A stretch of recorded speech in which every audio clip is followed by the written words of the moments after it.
38,062।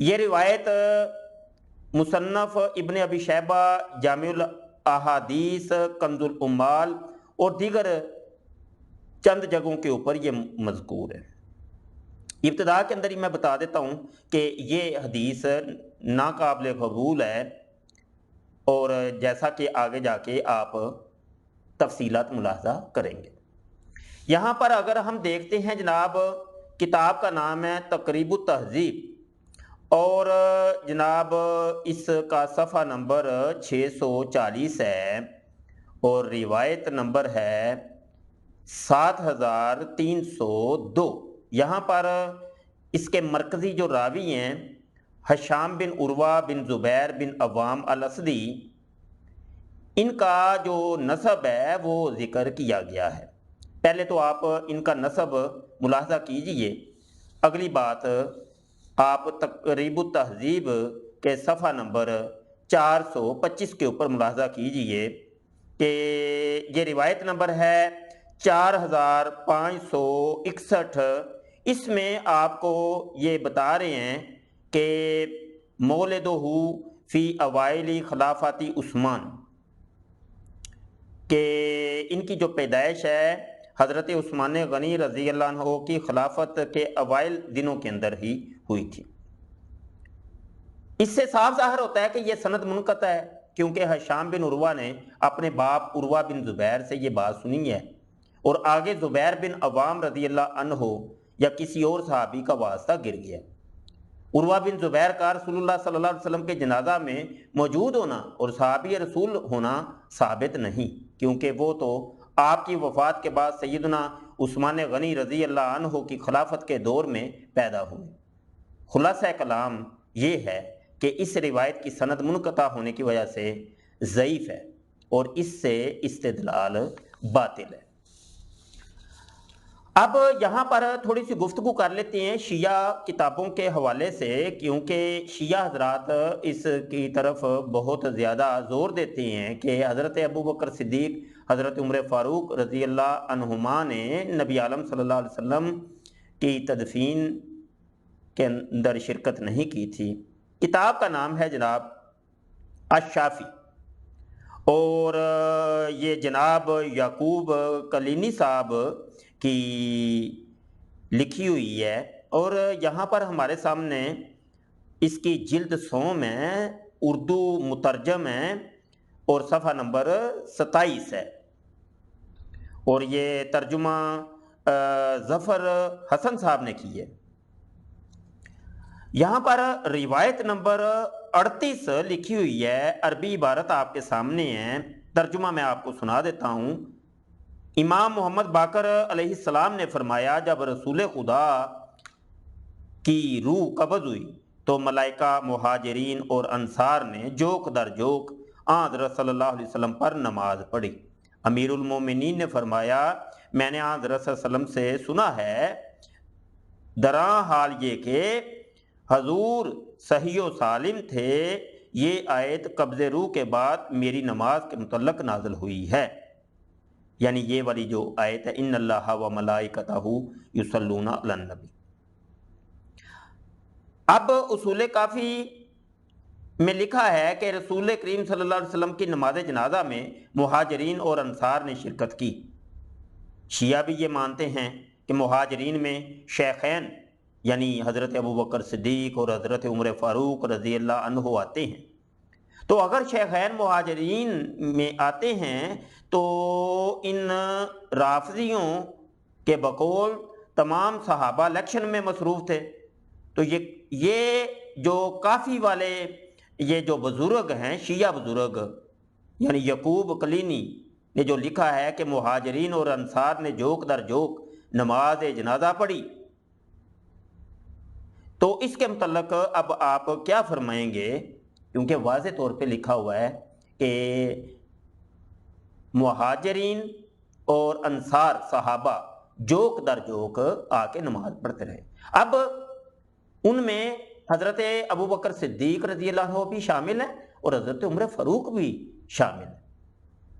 اب آگے بڑھتے ہیں، ایک اور کتاب ہے، کتاب کا نام ہے حیات القلوب، جلد نمبر 2 ہے اور یہ علامہ مجلسی کی یہ کتاب ہے، مترجم ہے جناب بشارت حسین صاحب اور امامیہ کتب خانہ ناشر ہیں، اور یہ اردو ترجمہ ہے۔ صفحہ نمبر 1022 اور 1023 اٹھا کر کے دیکھ لیجئے، یہاں پر بھی آپ کو ملے گا کہ جناب نبی عالم صلی اللہ علیہ وآلہ وسلم کی تجہیز و تکفین کے اندر مہاجرین اور انصار صحابہ جو تھے وہ جوک در جوک آ کے انہوں نے نماز جنازہ ادا کی اور دیگر معاملات کے اندر سارے شریک رہے۔ یہاں پر یہ 2 کتابوں کے حوالے ابھی میں نے دیے ہیں، ایک اور کتاب کا حوالہ بھی آپ لے لیجئے۔ کتاب کا نام ہے جلاء العیون اور جلد اول ہے، عباس بک ایجنسی اس کے ناشر ہیں، اور ترجمہ ہے یہ اردو کا سید عبد الحسین، صفحہ نمبر 153 ہے۔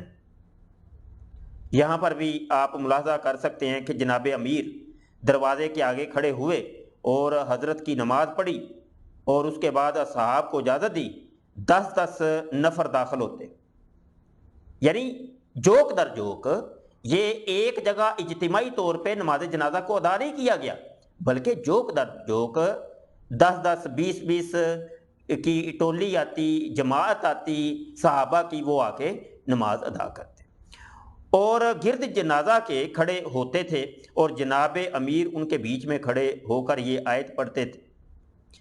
وہ آیت کون سی ہے؟ ان اللہ و ملائکتہ یصلون علی النبی یا ایھا الذین آمنوا صلوا علیہ وسلموا تسلیما، اور یہ لوگ سبھی یہی آیت پڑھتے تھے اور درود حضرت پر بھیجتے اور باہر جاتے تھے، یہاں تک کہ جمیع اہل مدینہ و اطراف مدینہ نے درود بھیجا۔